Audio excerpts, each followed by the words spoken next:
Welcome back. Well, with me, I have Elliot Stern, who is the new president of Saddleback College, and he is here to tell us about some amazing things that are going on. And, you know, we always have great people from the college district. And we have a lot of great people. You do, you do. Well, welcome. Welcome down here to California. Happy to be here. And not so new anymore, 10 months. Oh, 10 months? Yeah. Oh, wow, you're old hat now. I'm acclimated. I've got a tan. You have a tan. Oh, that's a good thing. That's a good thing.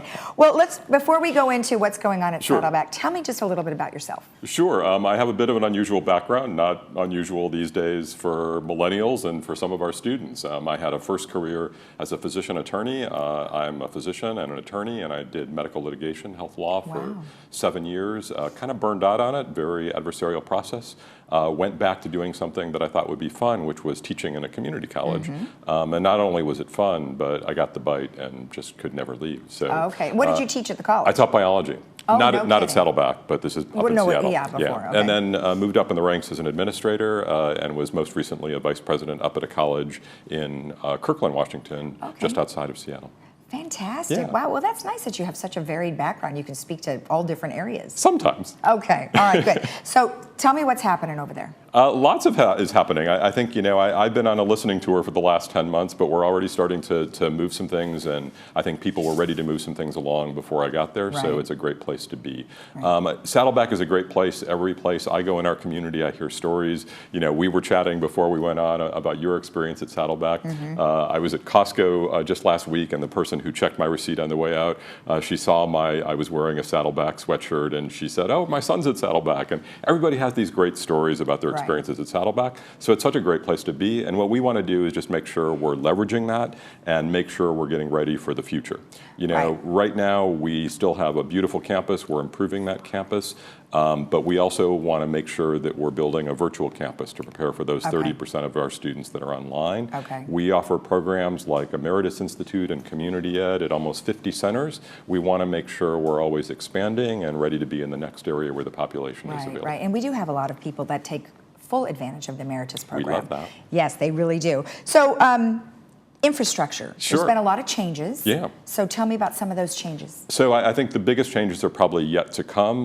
So we intend to have 6 major construction projects completed over the next 6 years. The first of those will be the opening of our stadium that a lot of people have been waiting for. We'll shortly after that, which is going to be next summer, we'll break ground on our Advanced Technology and Applied Science building.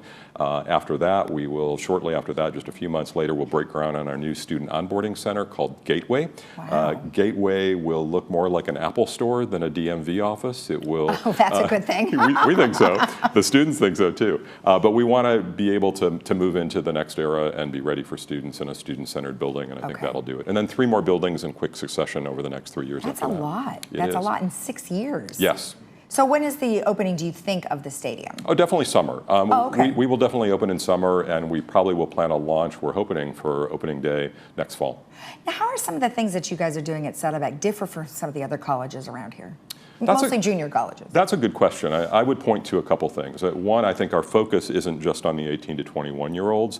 I think we have a strong partnership with both the Capistrano Unified School District and the Saddleback Unified School District. But we're also moving toward, you know, the middle, those folks who want to upskill, those folks who might already have a bachelor's degree and want to get a few more skills. Maybe they don't need a whole degree, but offering them a credential that they can do to get that next job. And then, as we've talked about, and as we take great pride in, at the upper end, we've got our retirees in the Emeritus Institute.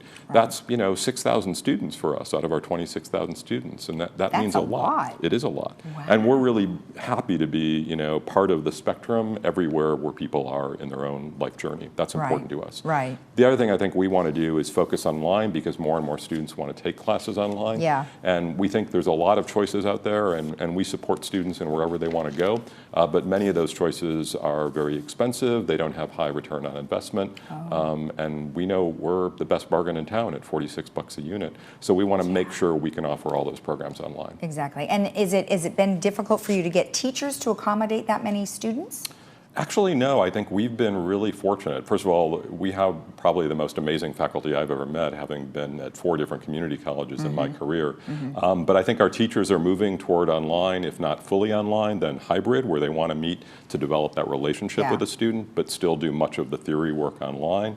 And they've been moving incredibly toward new pedagogies, new ways of teaching that are more active and discussion-based and collaborative, so students are more engaged, and that helps their success in classes. So no, I think we've been very fortunate in being able to rely on our reputation and hopefully the way we treat people and the Saddleback culture in attracting and retaining really good faculty. Exactly. All right, good. So your economic impact, I mean, I know that there has been a bit that's been spent, but why don't you go over some of your numbers that you have here? Sure, I'm happy to. I think it's important for people to know that we're taxpayer funded. Students pay fees, as I've talked about, but they make up only a small amount of our budget.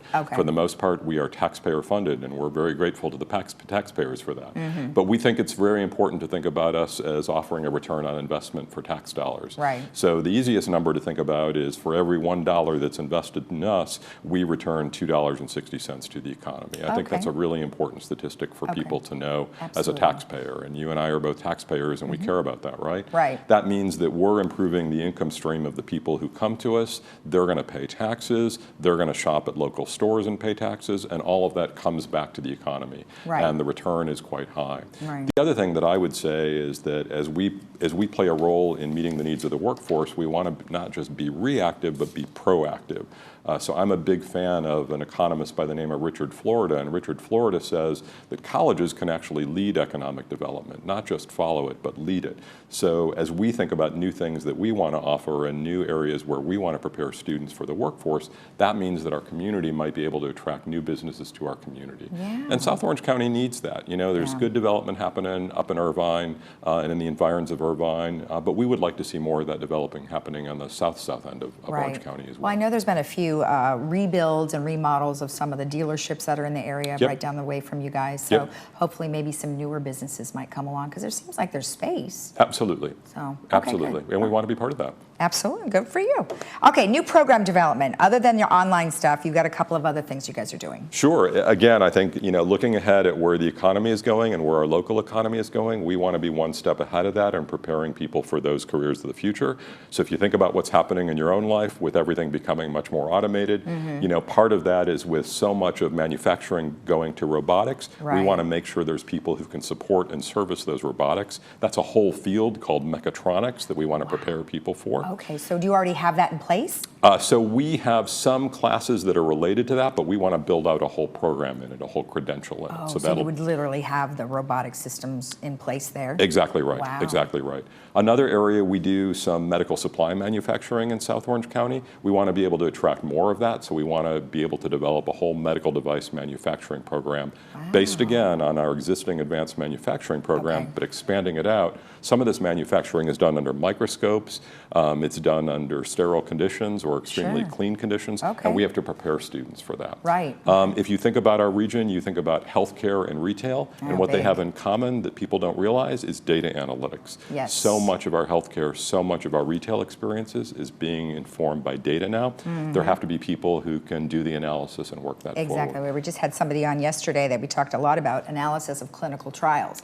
So you absolutely have to have data. Because it's the only way you can get funding. Absolutely. And that's what makes modern businesses tick these days and makes them successful. And then one last thing, in addition to a program that I would cite, is we're going to be expanding our facilities, and we're going to be up in Tustin, expanding some of our areas up there, which will give us reach into further areas in the northern part of South Orange County, and also to a lot of industry partners, particularly as we take on autonomous vehicle repair. We want to be close to many, not just the dealerships close to home that you mentioned, but also many of the regional distributors and regional manufacturing companies that are up there. Wow, well, you have your work cut out for you. We do. You sound like you're on top of it, so it doesn't seem like an issue. It's been a 10-month listening tour. I've been listening. And now it's your turn to act, I'm sure. Well, it's been very nice to meet you. Congratulations. Indeed. Thank you again. And you know, one of these days I'd like a tour so we can see all the new stuff. Please come over. We'd be happy to do that. All right. Thank you so much.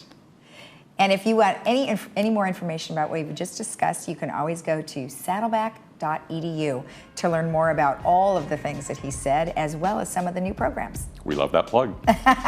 Thanks, Lisa. We'll be right back.